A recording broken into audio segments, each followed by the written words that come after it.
Guys, hello and welcome to SpursRelated. And as always, near the start of videos, you can tell the mood of how things are going with Spurs just from the look on mine and Andre's face. But yes, it was confirmed yesterday. Tottenham secured top four miraculously. I have no idea how, in terms of look back 3 or 4 months ago. I remember leaving Old Trafford from the away end thinking we've absolutely bottled it. Man United or Arsenal are going to get it. 3 months down the line, and we've got Champions League football back at the lane. I'm absolutely ecstatic. And to top it all off, Heung-min Son, the best winger in the Prem, gets Golden Boot joint with Mohamed Salah. Unbelievable. Andre, mate, how you doing? Oh, I'm feeling so good right now. I guess that's the magic of bringing Conte in. I know there was a lot of doubts. I was doubting. That Manchester United game definitely was one that really sort of made me feel like we might not get it. And then Arsenal decided to just be, you know, as much as, they are our rivals and I will always want them to not do well, they Mm. played pretty well. It's just unfortunately they don't have Kane, Son, or a Conte type level of manager at Tottenham or at Arsenal, sorry, while we do. That's the biggest difference, I feel. Yeah, I mean, Andre, you're right, but there's nothing unfortunate about it. Like, the Woolwich are crying, the tears are flowing all over social media. I mean, they've absolutely thrown their toys out the pram this last kind of couple of days, especially since that Newcastle defeat. And, I'm all for it. It was absolutely hilarious, especially that Newcastle game. Being there at the North London Derby was incredible. And I mean, absolutely fantastic, fantastic few weeks. And I'm buzzing for Champions League football. I cannot wait to get over there and get some vlogs going. Because, by the way, guys, before we start things off, obviously, I can see there's about 15 of you already watching. But I think you guys are loving those vlogs that we're getting Jack doing. Obviously, me and myself and Alessio did one. But the ones Jack Burford's doing are unbelievable, and it was a bit of a different one. It actually went a little bit viral on TikTok today.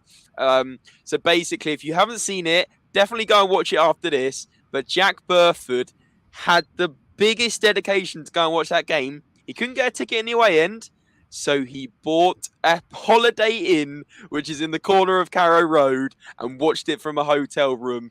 Unbelievable. It is such a unique video. Please go and watch it, guys, and show your support, because Jack has brought some amazing content over the last few weeks for us, and we've actually gained quite a few subscribers out of it. So if you are new from the vlog, do let us know. We do want to get to know these new Spurs relatables, as you're called. But let's welcome in the Spurs relatables that are in the chat, shall we, Andre? I thought I was just so hyped putting this video out. I just had to say, that high pitch, that iconic music that we all know and love is back. Ayanami, as always, saying coys, coys, coys. There's a lot of hype in the chat. Toffee, welcome on in. I hope you're doing well.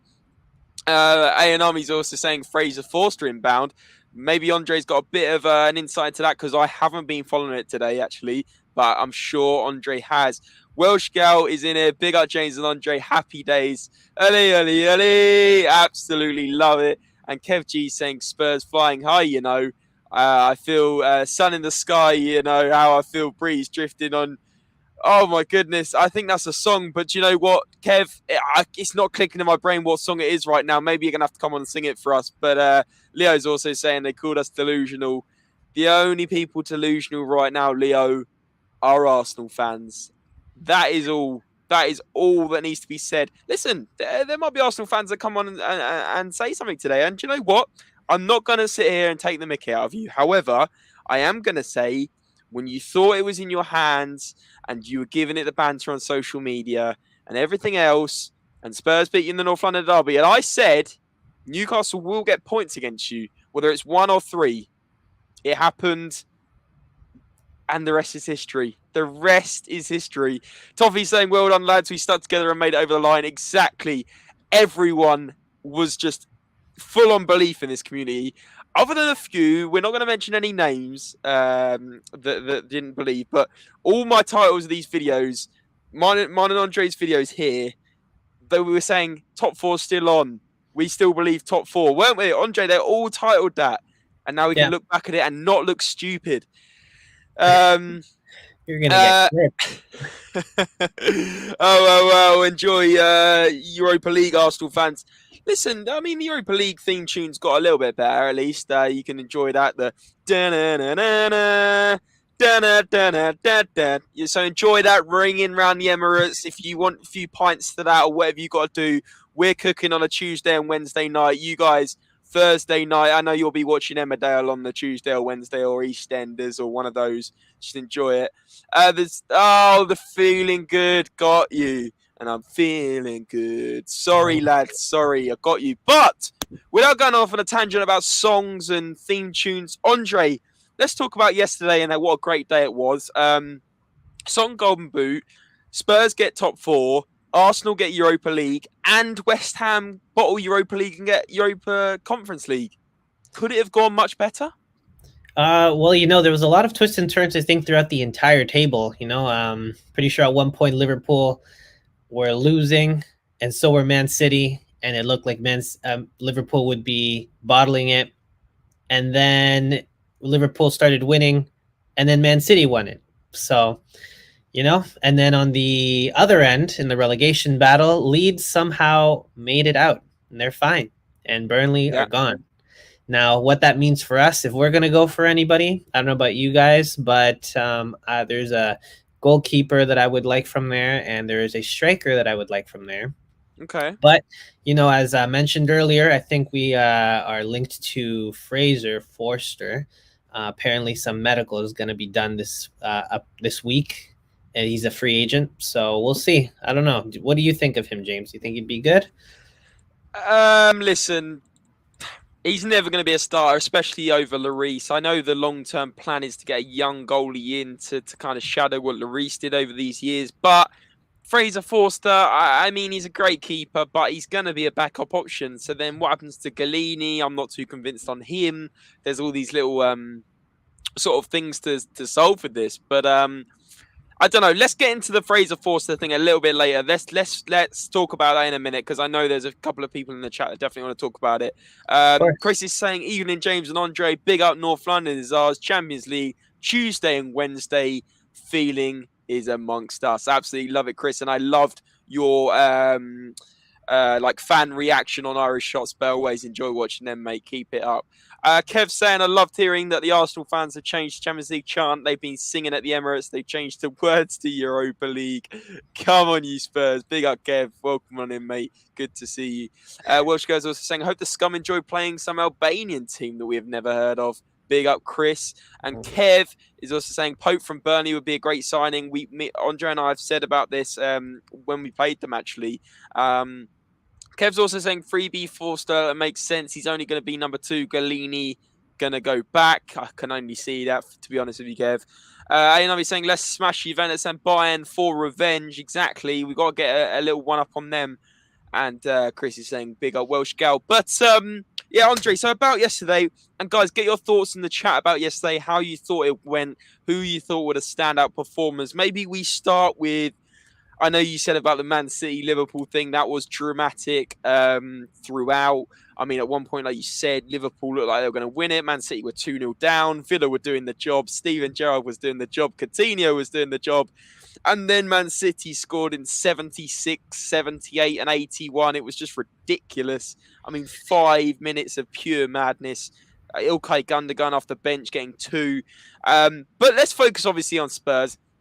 And that first goal obviously came in the first half after about 25, 30 minutes. Kulusevski with the goal. But, I mean, the run from Bentancur, he was so far forward. No one was marking him, and he plays it across for a simple tap-in. What were your thoughts on that first goal? Well, I thought it was, it just really showed, and pardon my language here, but Norwich was pretty shit. I can't lie. That was, I think every single Tottenham player played well yesterday. And, they're good players, but we played exceptionally well. And I don't think it was just a performance thing. I think it was the opposition being very poor. Yeah, absolutely. I mean, I remember the ball going through, and I'm thinking that's offside. And I watched it back on the replay, and there's one of their defenders. I can't remember who, and it's Aaron's. Aaron's. So the guy we were linked with, actually, if you remember, Yeah. he's playing everyone on side, like by about 10 yards. Bentancur runs through. He's not the quickest guy. Passes straight across to Kulusevski after a couple of touches. Tap in. 1-0. Norwich on the back foot. And then a few minutes later, Harry Kane, a mistake from Tim Krul, who kicks it out wide. Whipped in by Bentancur again. Harry Kane diving header is actually a good finish considering it was an open goal, but there was a defender on the line. Makes it 2-0. What did you think of that? I mean, what was going on at the back for Norwich there? Well, I definitely think that Kulusevski had a lot to do with that as well because he rushed the goalkeeper, right? And the goalkeeper just made a pass. Unfortunately, once again, the defender's leaving Kane, of all people, unmarked. Mm. And, something funny was I was talking to my friend as we were watching the game, and he's sitting there telling me, "Oh, we should get Max Aarons. That'd be a good signing." I was like, "I don't know about that, man. He's part of a team that's been relegated No. twice." Yeah. And then literally 10 seconds later, the goal happened, and we saw we saw Max Aarons playing everyone on side. He's just like, "Oh, never mind." Yeah, I mean, he was linked with Barcelona at one point, if you guys remember. I mean, I'm not saying this guy's a bad player, but I mean, he's kind of fallen off, it seems. I mean, I don't think he's had the best season for Norwich. But then again, no one's had a good season for Norwich. It's Norwich. They're a yo-yo club. They've gone back down. They'll probably come back up in a year or two. And that's that. I mean, it is what it is. But listen, then Kulusevski scored an absolute banger in the second half. What a goal that was. That's the pick of the bunch for me. Cuts inside on his left, and you're thinking, just hit it. Quite a tight angle. Bosh. Top left-hand corner. How about that? What did you guys think of that?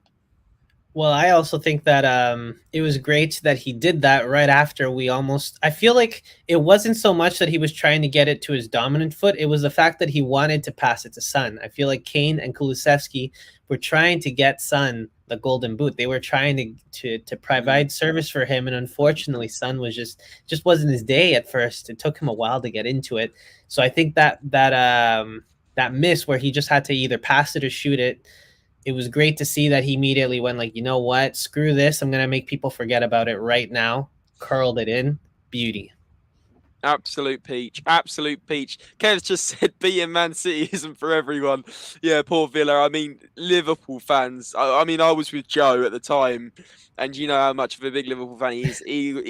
I felt so sorry for him because it was like so set up for a dramatic day, and then just everything, the stuffing got knocked out of that day completely.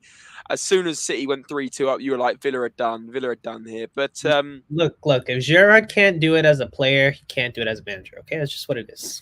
If you can't harsh win words. Harsh words. Joe would not like hearing that. But by the way, before I forget, Joe, I don't know if you're watching this right now, mate, but there is going to be a video coming up, guys. If you guys remember at the start of the season when we did our predictions and we all predicted Spurs top four and Joe predicted Arsenal fourth, that video and that reaction is coming soon. That is going to blow up as well. I mean, just why has he done that? I mean, yes, it's close. Of course, it's close. It's come down to a couple of points, but you know what? You know, if you're going to predict an Arsenal top four on a Spurs channel, that is brave, and you're going to get it all back at you, Joe. And I'm sure he's looking forward to that, to be honest. It's all a bit of good banter. But Kev's saying, question, in your opinion, how much for Kitty will Conte be granted?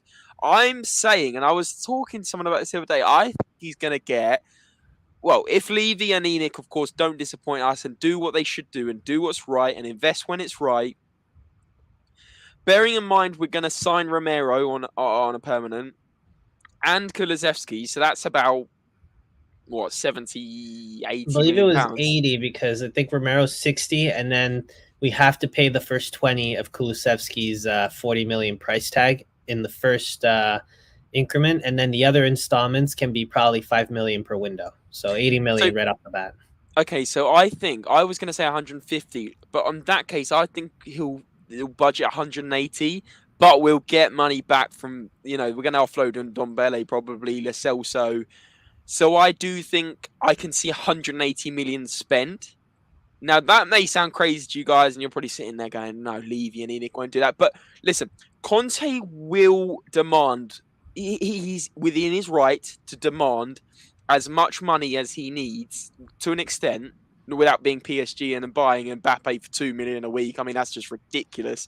But he has to be given what he wants. He's proven he can get top four with that bunch of players, and I'm not saying it's a bad bunch of players, but it's a weak squad as a whole. We've got amazing individuals. We've got world class players: Song, Kane, Kulusevski. Well, don't tell Irish Hotspur I just call Kulusevski world class because he will come back in it. But we've got amazing players, but we haven't got a squad, and that's what we're missing. So Kev, in answer to your question, I think 180 million. What do you think, Andre? Um, yeah, I guess that would make sense too, because don't we get extra money for actually reaching the Champions League? Exactly that. So that's another reason. There's no real excuse here from me, Nick and Levy. You got to invest now, otherwise it's now or never, right? Yeah, and the offloading is continuing, and it's not just our loans. There's Lo Celso and Dombele, which actually we covered them in the previous video. We were talking about their performances, which some were good, some were bad. And Dombele, I don't know, he might still be our problem, but we'll see. But I do know that Lo Celso, 100% is gone. Winks will probably leave. Bergwijn, we might actually dispose, because I'm pretty sure between Lucas and Bergwijn, the one who's probably deserves, I guess, the most respect and to be given more chances is the guy who got us to a final. Yeah, but then you look at that and you But also say, you'd get more money off of Bergwijn too, because Ajax really want him. well, yeah, Luke. That's what I was going to say. Lucas is he's not old, but he's older than Bergwijn, so you're going to get more money for Bergwijn. People will obviously see more potential at that age, and listen, Ajax are interested. Ajax bid for him last summer, I believe. No, in the window just gone January. I think it was 20 million, 22 million euros. We wanted 25, I believe. It didn't happen. He stayed. He's created that unbelievable moment, and I'm glad he stayed just for that, to be honest with you. But overall, has he been good enough? Probably not, to be honest with you. We've had this debate numerous times on this channel, and let's hear what you guys think about Bergwijn as well. But Chris says, Bentancur played it high. Amazing. What a player we have. Exactly. Unbelievable. 2 assists. Was it 2 assists or was it 3? 2. 2 assists. Brilliant performance. Ten Hag looking like Heisenberg from Breaking Bad and looks like he's taking that job already. Can't wait to traumatize him more. Ten Hag didn't go on holiday. He's gone to England early just because he says he's got so much work to do. That is incredible. Chris, was a first-time cross from Bentancur as well. Quality, yeah, it was. Quick thinking, lovely cross. Kev saying Norwich have been one of the worst teams I've ever seen in the Premier League. Couldn't have had a better result for the last game to play. Exactly. Like, what a belter to go out on. Kulusevski's second goal was world-class. Top corner banger. It was so good, wasn't it, Chris? It was unbelievable hit. Unbelievable hit. That was my favourite goal out of all of them. I mean, Son's second goal was very good as well, but that was good. Decky is amazing. Yes, please. More like him. Hard to believe he's only 21 and he's playing like a 26, 7-year-old. He's just playing amazingly well. Experienced, knows when to pass, knows when to shoot, knows when to cross. It's great to see. Loved how Kulu's head didn't drop after he got the ball tangled on his feet and the ball cleared off the line, only to score a beauty minutes later. Brilliant. Exactly. This is what we're just saying. Like, he's like he's an experienced man, not a young man. It's incredible. Chris is saying his second goal, Welsh goal, was special. Such a baller, Kulu. Allegri ball can make anyone look bad. Yeah, Allegri's taken a bit of an L there.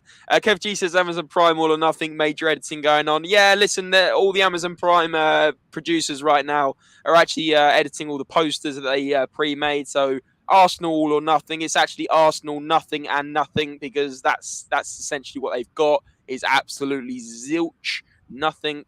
Yeah, I mean, or I guess you could rename it Arsenal All for nothing, just like they bantered us. or Arsenal Europa League or nothing, because that's all they're going to be going for next year. And let's be honest, they're not going to win that. So yeah, you might as well call it nothing or nothing. Exactly, Kev.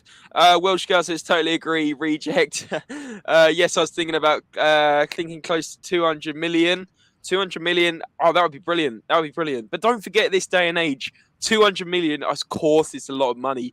But we know how much the cost of players are. I mean, we're looking at like probably 50 million for Pau Torres, 60 million pounds for a player like that, left centre back. These players, because they're rare in their position, like left centre back, left footed, left centre back, everyone wants them if they're playing a five at the back, and they're going to come at a cost with a huge release clause. So, you know, Kev's saying expect a couple of experience-free transfers to boost the squad. I can see that. I mean, Matic is available. I mean, I think he's linked with Fulham, but I mean, Conte likes that kind of player, right? We need Conte. This league isn't getting easier, and we need to step it up. Welsh go if he's a reject. We need more rejects, and I'm so excited for the first 3 games of the season on the All or Nothing. I can't wait. I'm gonna get the popcorn ready, order myself a takeaway, and watch that whole series back to front. It's just gonna be unbelievable laugh. In fact, I think I'll laugh more watching that than I did the stand-up comedy show I went to the other night. So, absolutely brilliant entertainment around the corner for us. And they bantered us. Remember when ours came out? So it's just karma. Anyway, without sounding like I'm all against Arsenal, because, we all are. Andre, talk to me about, obviously, Son's last 2 goals, because we talked about the Kulusevski goals, we talked about the Kane goal. Talk to me about the Son goals. I mean, both top draw finishes, especially that second one where he kind of whipped it from outside the box, bottom right. It was an absolute beauty. Just talk me through it. Well, obviously, Heung-min Son sealed off 2 goals that would get him that golden boot.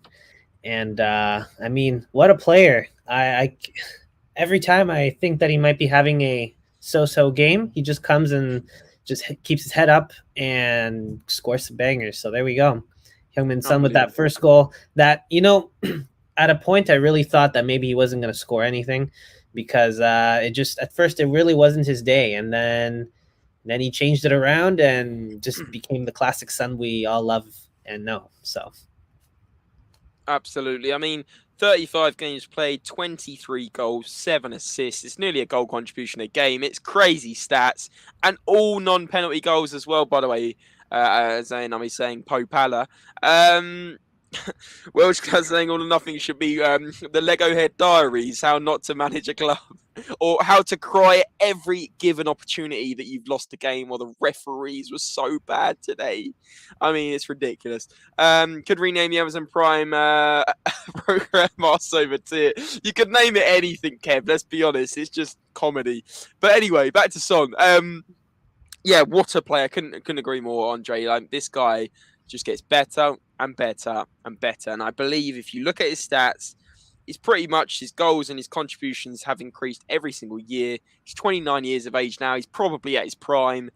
And what a special time it is with him. What a player. Unbelievable. Our Korean king. I can't say any more great words about this guy. I absolutely love him. And do you know what? I can't remember if I said it, so I'm not going to sit here and say, oh, yeah, I called it. But I remember being on the Irish Hotspur, and the question was, do we finally think that Son will score more than Kane? Because obviously Kane always scores more goals than Son. And everyone was like, yeah, nah, I think Kane will score more. And I don't remember if I've actually said this, but in my head I was thinking, well, Son's stats are increasing. He got 17 goals last season in the Premier League and goals across all competitions. 17 just in the Premier League. I knew he was going to go 1 better. I didn't know he was going to go 6 better, right? And win Golden Boot and equal Mo Salah in that Liverpool team is just an incredible achievement. And I can't remember how many goals Salah scored from the penalty spot, but listen, for me, this guy deserves it just based on non-penalty goals. That should be a new rule. And wow, what a player. What performances. He's basically just incredible. I don't know. I've run out of words to say. He's so good, Andre. He's so good. Yeah, his in the last 5 games, these last 5 crucial games, he's had 6 goal contributions and 2. I guess 8 goal contributions, 6 goals, 2 assists. So Wow. you want to talk about someone who really stepped it up in the end there. Wow. This Yeah, is the 2 guy. goals against Leicester. Wow, that's incredible. So 2 goals against Leicester, right? And Yeah. an assist. So that's 3 goal contributions. A goal against Liverpool. That's 4 and 2. Then he got a goal against Arsenal. That's 5 goal contributions in 3 games. And then he got 2 goals at the weekend. I mean, it's just incredible. I mean, and by the way, just very quickly, I don't want to make this video all about player of the season and why wasn't he player of the season. But how on earth is he not in contention? Robbery. De Bruyne won it, and it's like, yeah, do you know what? De Bruyne's class, right? De Bruyne is a class player, but he's playing in a Man City team full of superstars, right? It's full of superstars. Every single player at Man City is world class. Fact, right? In their starting Yeah, 11. yeah. If you look They're at De make Bruyne's stats this year, 30 games played, 15 goals, 8 assists. So he's got 23 goal contributions in 30 games. Okay, from midfield, you could say pretty incredible. But then look how many goals Man City have scored compared to Tottenham. And then you think to yourself, well, Man City won the league. They're a far better team overall. The level of Man City and Liverpool compared to the other teams is mad. Man City scored 99 Premier League goals this season. Spurs scored 69. So put it in perspective, Man City scored 30 more Premier League goals than Spurs this season, and Son still by far had more goal contributions. I mean, like I said, 23 goals scored with 7 assists, 30 goal contributions, and De Bruyne had 23. But De Bruyne is player of the season. I just don't get it, Andre. Like, please explain to me. it Just just seems to me that they're just showing the fraudulence of this award, because this is supposed to be a individual award, not a team award. and it was You based don't. on the team. You're Yeah, right, and it's based on the fact that because Man City are winning the league, that they get it. It was the same as Kane last year. I think Ruben Diaz won it, or did De Bruyne win it again? And I'm just yeah. sat there thinking, like, how? It's just ridiculous. I mean, like you said, it's an individual award, not a team reward. They need to change this. I don't know what is going on with it, but listen, I like I said, I didn't want to go off and on about it, but you have to sit there and think to yourself. I mean, I would probably understand Mo Salah being over De Bruyne. That's what I don't get. It's just I don't understand it. I really don't understand it. And listen, I'm sure Son doesn't mind that much about it. He's absolutely buzzing with Golden Boot and Champions League football. It doesn't get too much better than that. Andre, what's the next thing on our list? Well, I wanted to highlight Harry Kane, who honestly had the most interesting comeback when it comes to a season, because he started off just completely just completely gone. He was supposed to make a Man City move that didn't happen. Pissed off, absolutely just done with the club, but feeling that loyalty to us, but just not there. And then took him a while to come in. All of a sudden, he comes back. In the last 5 games, he has 5 goals, 1 assist. His XG over the Premier League season is 20.13. Just amazing player, showing that when he's really his heart's in it, he's just world class. And I really hope that Conte makes us win something, because this guy needs to have a trophy under his belt. He can't finish his career with no trophies. Agreed, and I think the same goes with Son as well. To be honest with you, and Lloris. I mean, obviously Lloris has won the World Cup, but I mean, a club trophy would be deserved for Lloris as well. I think it would be fitting for all three of them, Son, Kane, and Lloris. I think they thoroughly deserve it from their commitment to the club, and like you said, world class players. World class players. There's no one's debating that. Kane, Son, and Lloris are world class players. Do we have any more world class players? Like we've already argued with Irish Hotspur and everyone else. Romero's on his way. Kulusevski's on his way. But for me, they are the three in our club that are world class players, and I don't think anyone can really debate that one too much. Yeah. I mean, what a season! Like you said, I mean, the stats speak for itself. I mean, just looking into it even further. I mean, Harry Kane, 17 goals, 9 assists, so 28 goal contributions in 37 games. Obviously, 28 goal contributions. It's only 2 less than what Son got. Yeah. So Across all competitions, though, he actually has 27 goals and 10 assists. So wow. across Right, I all mean, competitions, incredible. he still did score more, which shows that even on an off day or an off season, Kane is still at the top. Yeah, and And I mean, like you said, he started the season so slowly. Everyone was saying like we should have got rid of him to City. His head wasn't in it. And to be honest, there was an extent where that was happening. Clearly, he had a bit of head loss, and he wasn't quite sure about his future and everything else, and wasn't playing to his potential. But the patience pays off. The world class oozes through, and finishes the season on 37 goals across all competitions. Just a ridiculous stats, ridiculous player. And listen, touch wood, he should be staying because most Salah, uh, Erling Haaland's gone to Man City, and Kylian Mbappe's staying at PSG. So I can't see where Harry Kane would go or who could afford him. He's staying. That's fact. And if he doesn't, then I'm going to get clipped. Next one, Andre. Well, I'm thinking that now it's time. It's time for that. What we always do. Let's get our top threes going. Okay, let's get that little message up. Top three. We said before we came on, didn't we, Andre, that we didn't want to do a bottom three because we've got positive vibes. We've got Champions League. Son's got Golden Boot. Arsenal are in the mud. West Ham are in the mud. We don't need to say about our bottom three. And to be honest, 5-0 away at Norwich, perfect performance. I didn't pick out too many negatives from that performance. Did you? No, I didn't either. And yeah, honestly, when we were discussing that, when I was watching that game, even I really looked at everyone and went like, everyone is playing well here. Now, whether that's Mm. just because they're good players or Norwich is just that bad, that's a completely different scenario. But so my third pick is Bentancur. The Mhm. 2 assists alone get him into that spot. But I just think it shows that that Conte knows who is fits his system, and the two midfield styles that he likes is one is the wall, and the other one moves up and is the playmaker.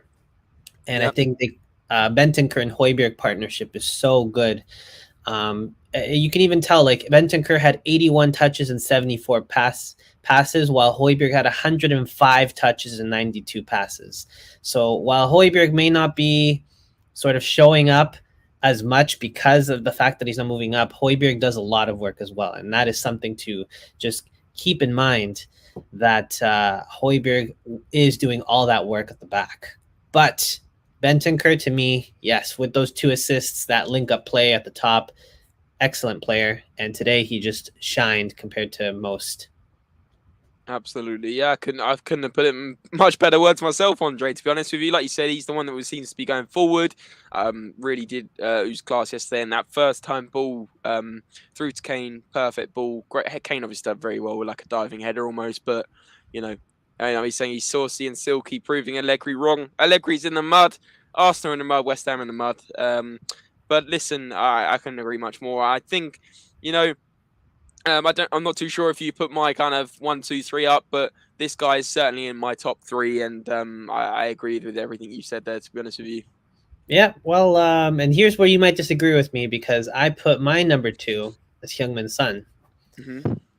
Now, I think this is where we might differ because personally, even though Hyungmin Sun played very well, he got his golden boot. It was a very celebratory moment, and man, that shot when he scored that second goal, and he was just being lifted by the team, and he was just screaming out into the air. It was I like feel Pele when he won the World Cup, and he's Yeah, getting I lifted. filmed that, like, and that's in my memories forever.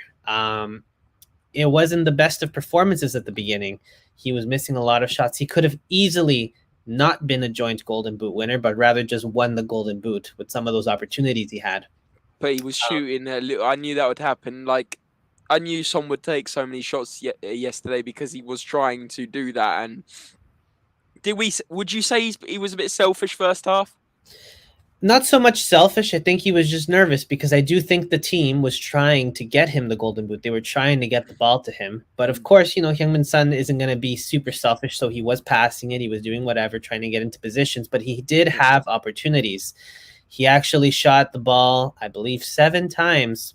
Wow. And That's 5 of those shots were on target. Only 2 of them went in. amazing. So to me, that kind of just shows that it did take him a while to get to it. So I was frustrated for him. So this is why he makes my number two and not my number one. And the reason Yeah. why is because Kulusevski just he was just the perfect player yesterday. 3 shots, 3 shots on target, 2 of them go in. Yeah. I mean, like I said, it was my favorite goal of the day. Is goal top left. I don't think anyone can argue with that. I mean, Maybe Son's one that went bottom right. Bottom right. I say bottom right. It's more like middle right from the edge of the box. But that one was top bins. Perfect goal. Yeah, And, 100%. He had 100% shots on target. And listen. I don't think we can have too. I don't think we can have too much debate on this one. Like it was fine margins, and I get why you've gone Kulusevski over Son.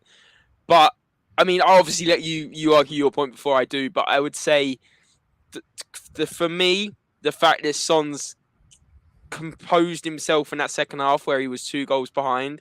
mhm. I mean, obviously he was 1 goal behind, but then Salah scored.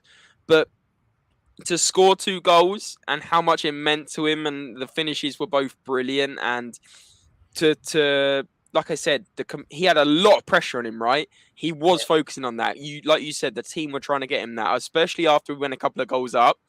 It's almost like we were almost playing the ball to Son, on purpose, of course. But Mhm. I just think the way he lived up to the pressure and the way he delivered for me was just topping Kulusevski. But I mean, it's a hard argument.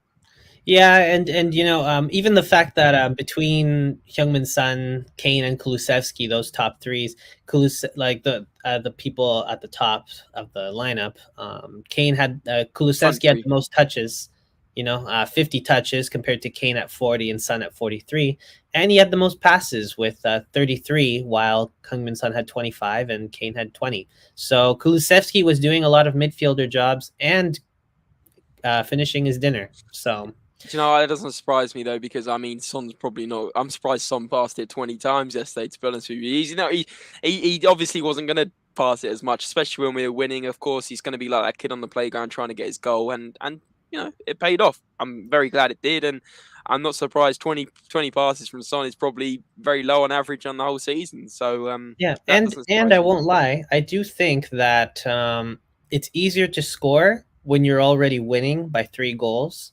than when you are fighting to win the game. So again, not saying that, not trying to put down anything that Heung-min Son did, because he deserves everything he got yesterday. I just think that on the day, without counting the golden boot stuff, I do think that Kulusevski on the day got the job done before Son Heung-min came in and really just stuffed Norwich and got the and just really sent them packing like horribly. Yeah, I get that, but also like if you're going by the fact that it's hard to score when you're 0-0. I mean, Bentancur literally served him up a prawn platter and said, tap that one in.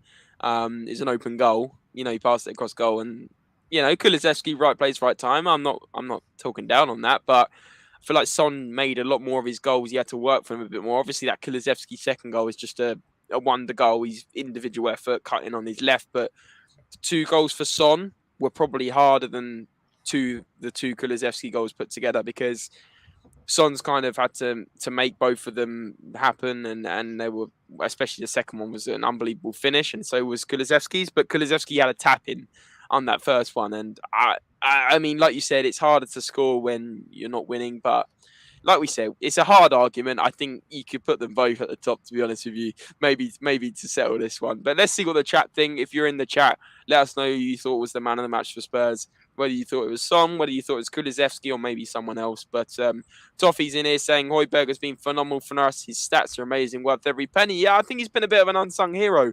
The last few games, I'd say probably since the turn of this calendar year, Højbjerg maybe didn't have the best start to the season. I remember he got dropped for one of the games, wasn't it, Wolves?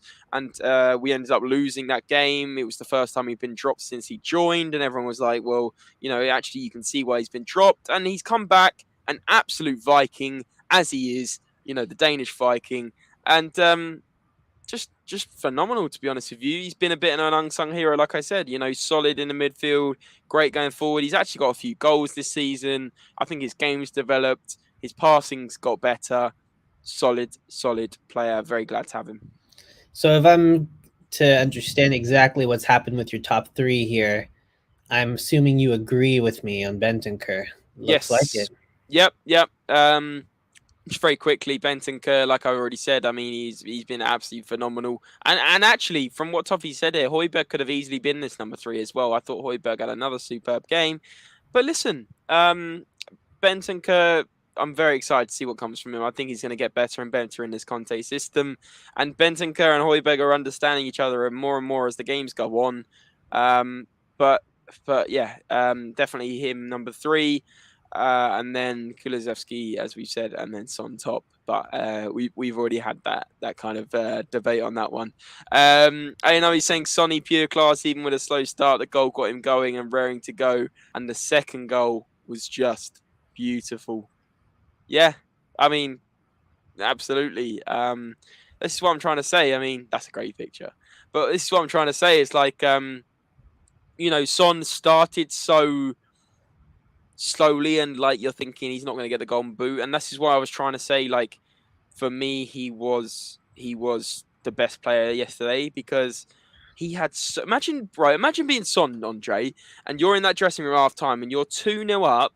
You're like, well, we surely aren't going to concede 3 goals to Norwich. They're already down. They've looked awful. They didn't have a shot on target, I don't think, in the whole game.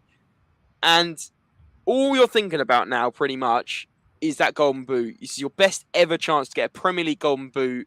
Yeah.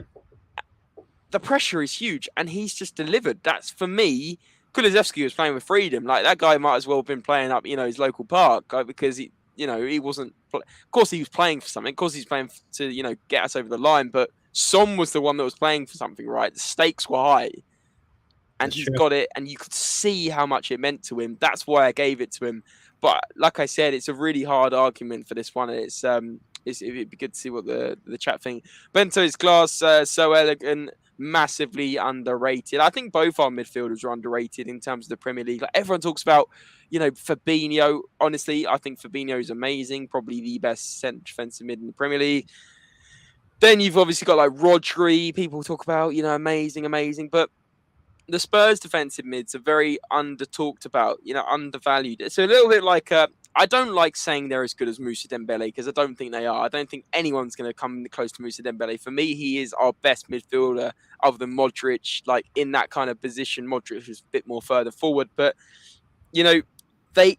the reason I said about Dembele is because no one else other than Spurs fans appreciated how good he was unless you watch Spurs week in, week out. Moussa Dembele just putting performance after performance, consistent, unsung hero. I mean, obviously, he had a song, but what I mean by, everyone knows what I mean by unsung hero. Like, he didn't probably get the credit he deserved of how much he held that team together. And then we noticed it as soon as we lost him in, 2019, that midfield just fell to absolute, rubber, basically. Got in Højbjerg. He started off okay, and he started to develop him in that role now with Bentancur. It's really starting to work more and more. And I'm excited to where this midfielder goes. And I think we do need backup options. We've been very light. The one we always have to turn to when Skip's injured is Harry Winks, as we know. And we need to address that in the summer. Yeah, I agree with that. And it's about getting someone who can play exactly like Højbjerg as a backup, and someone who can play exactly like Bentancur as a backup. It's two different styles of midfield. We need to clone them. Exactly that. We just need to clone them. And I want to highlight one player here. Eric Dyer had the most touches and the most passes in the game against Norwich. Wow. I mean, pretty impressive, to be fair. I mean, one thing I've got to say, actually, and I was preparing myself to it and like kind of, building myself up to it before, is I've got to say Ben Davies over the last few weeks has been brilliant. There you go. I bet you never thought I'd say that. He has been brilliant. And that's not me saying, I love Ben Davies. I want to keep him in that position. I still want Ben Davies not in our starting 11. I still want to upgrade that. But he's done a job. He's paper over the cracks. He's been cardboard over the cracks the last few weeks. He's been that solid at cementing in. He's been cement over the cracks, actually. Have that. Not paper over the cracks Davies. It's cement over the cracks Davies. Clip that one. But I just think he's done a job. Conte has got the best out of him. He's a very average left back. Average is being nice. And he's turned him into a very decent option at left centre back. I would like him off the bench personally next year, not starting. If we can get a natural left centre back, brilliant. But you know what? Ben Davies, I can't believe I'm saying this, isn't the first person that needs to go out of this squad. It is Harry Stinks, 110%. And then you could argue maybe Davinson Sanchez And there's a couple of other questionable ones, like, has Emerson proved himself enough? We've got all these predicaments. Reguilon, it's all gone a bit weird on that. What's happening to him? I think there's going to be drama of him over the window. There's plenty of twists and turns to come, so make sure you're watching it all on SpursRelated, because we're going to bring you so much transfer news this summer. I cannot wait. And I'm saying 4 to 5 midfielders can get us through a season. Ericsson might join in the free, but depends on what happens with Brentford. We also need to get an all-round midfielder like McKennie. Let's trade Juventus again. I mean, they've got so much dead wood that actually isn't dead wood. It's fantastic. It's absolutely fantastic. Maybe go back to them. But anyway, Andre, any concluding thoughts, obviously, before we wrap things up, and maybe give me your concluding thoughts. Maybe give me your out of 10 for the season of how you think Conte's done with this side. Oh man, if you want to talk about someone who really overperformed for us, it's got to be Conte. This team, by all rights, was not making top four. As much as we put them in the top four for our predictions, they had no business being in the Champions League. We were garbage. That Nuno ball just completely. It showed how inconsistent we were. How we were just relying on one player, because it was Heung-min Son who was really just helping us get over the line. But other than that, all the other players were just barely hanging on. Absolutely. Then Conte came in and just saw who needed to go, got them out, was like, you know what? I would rather have a depleted squad than have a squad with a bunch of players that are going to be sitting on the bench and just causing a horrible morale in the locker room because they're not going to play, and I don't want to play them. It's no secret. I'd rather they just go than me having to sit down and be like, yeah, you're not going to play. Absolutely. So I think I got to give Conte a solid 9 out of 10. Oh, I'm going to one better that. Conte, 10 out of 10. There's nothing more he could have done with that squad. Like you said, Andre, from the start, Conte was working with a bunch of players that weren't fit for Champions League. I still genuinely believe that right now. I still genuinely believe if we went into the Champions League from the bottom of my heart and we didn't invest and we didn't get any new signings, I genuinely think we would get embarrassed in that group stage if we came against some really top teams, which obviously you do in the Champions League, top European League, everything else. But if we invest, if we make the right signings, if we get rid of the right players and get squad depth, I have absolute faith that we could go far in this Champions League. I'm not saying we're going to win it, but I do think we can go on a bit of a run and get out of the groups. We've got out of the groups in every single time we've been in it in the last few years, I think. It's just incredible. And the reason I'm giving Conte 10 out of 10 is he came into that squad, in that dressing room, like you were saying, Andre, with that morale so low. We just lost 3-0 to Chelsea. I remember being there. We lost 3-0 to Man United. Man United, they just lost 1-0 to Palace on the last day. They are so poor. And every Man United fan will agree with me when I'm saying that. That's not being harsh. We lost 3-0 to that team. Let that sink in at home. And Conte came in after Nuno, what did they call it? The old Sakaka. I remember doing a vlog. Yeah. Nuno came out, got him out. Cheers, Nuno, for the 3 months of horrible memories. Conte came in. That dressing room was as low as it got. There was talks about, Kane not wanting to be there. Son wasn't playing at his best. And even players like Lucas Moura were our best performing players. And within just a few months, that team morale went so high. I remember playing Liverpool, I think it was in December. What a performance. We could have won that game. With Dele Alli in midfield, by the way. How far have we come? We've got rid of Dele Alli. We've got in Bentancur, Kulusevski. People were questioning those signings. Unbelievable signings, and that has to be looked at Paratici as well, cooking on that. We rated that window a 6 out of 10. Hold my hands up and say that window in January was at least a 9. I gave it a 7. I want to put the record out there. I gave it a 7. I gave it a 6. I was saying how it looks like Conte and Paratici have convinced Levy that, you know what, we have to make the tough decisions. If you want to back us, then you need to stop thinking that these players should stick around in case the next manager will get something out of them. We are not getting anything out of them. Get them out of here. Get Lo Celso out and Ndombele out. Get Dele Alli out. As much as it saddens me, because I remember on that day, both you and I, when it really sunk in that the transfer had gone through, when we were doing it live, we were both genuinely upset. But it had to happen. He just wasn't playing at the level that he should be. And at Everton, he's not even starting. So that says everything. Two players were brought in, two players that fit Conte's system perfectly, and we made Champions League. So I can't imagine in the summer. I think he wants around 6 signings. We bring in 6 players that fit Conte's system the way that Bentancur and Kulusevski does, and we will be contending for at least an FA Cup or something. 100%. I couldn't agree more. Exactly that. FA Cup, League Cup, and like you said, top 4 again. Champions League to look forward to. It's happy days at Spurs, guys. The vibes are high, absolutely buzzing. It's great to talk to all you guys, Spurs-related balls out there. We hope you've been enjoying it. Jack's in here, by the way, saying love it. And Jack, we've been loving your vlogs, mate. Absolutely. We're just saying at the start of the video, guys, if you haven't already, please check out Jack's latest vlogs and latest vlog from Norwich. Was unbelievable. Watched it from a hotel window in the corner of Carrow Road. What a unique video. Please do go and check it out. It's nearly on 1,000 views already, which is crazy. And it blew up on TikTok. I think it's got 40,000 views over there. So guys, go and show that some love. We will, of course, have so much content throughout the summer, guys. Don't worry, we're not going anywhere. Of course, we don't have the match reviews, anymore. We don't have the match previews, but we're going to bring content to you guys. Transfer news, of course, that is where we kind of started Spurs-related. We've nearly got 65,000 over on Instagram. We're basically going to be extending our Instagram and bringing you guys live content, live updates, live tier 1 sources, so you have the most accurate transfer news possible. We will not be talking about what the Sun write. We will not be talking about what, all these poor, low source tiers transfer rumors are. We're going to be talking about the best, most accurate. Andre's going to be sieving that out throughout the days, I know it.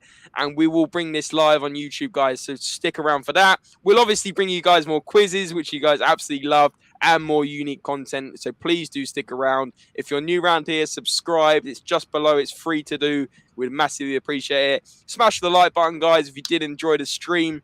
Jack saying transfer news is going to be crazy. Spurs-related is the place to be. Ainami saying Coys, great stream.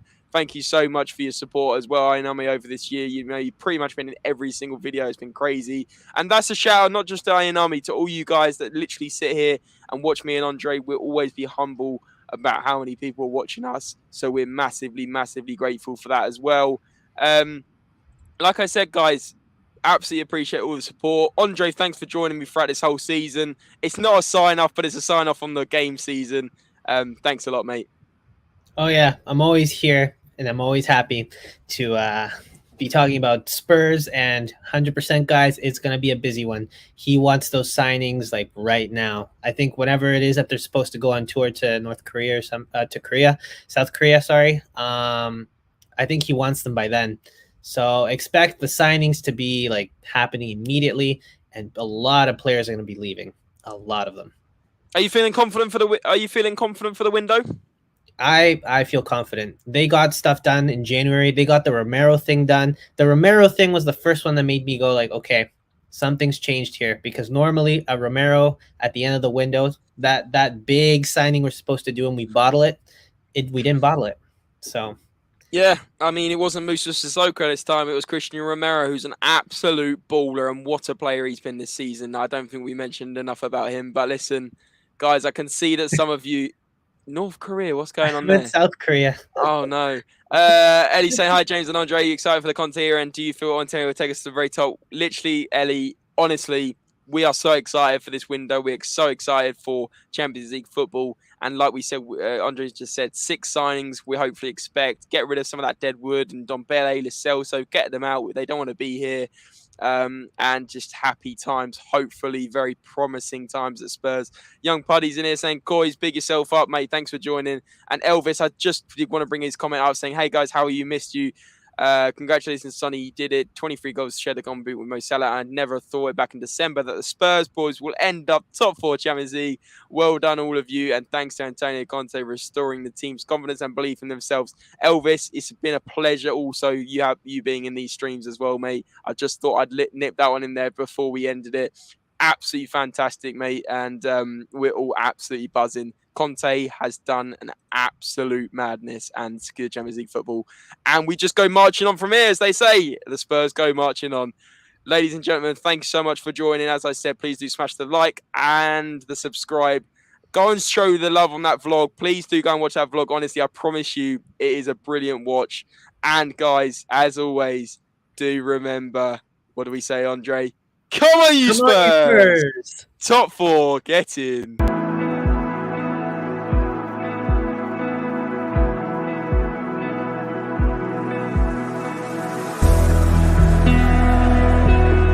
Tottenham's playing on a Wednesday night. You play Thursdays because you're fucking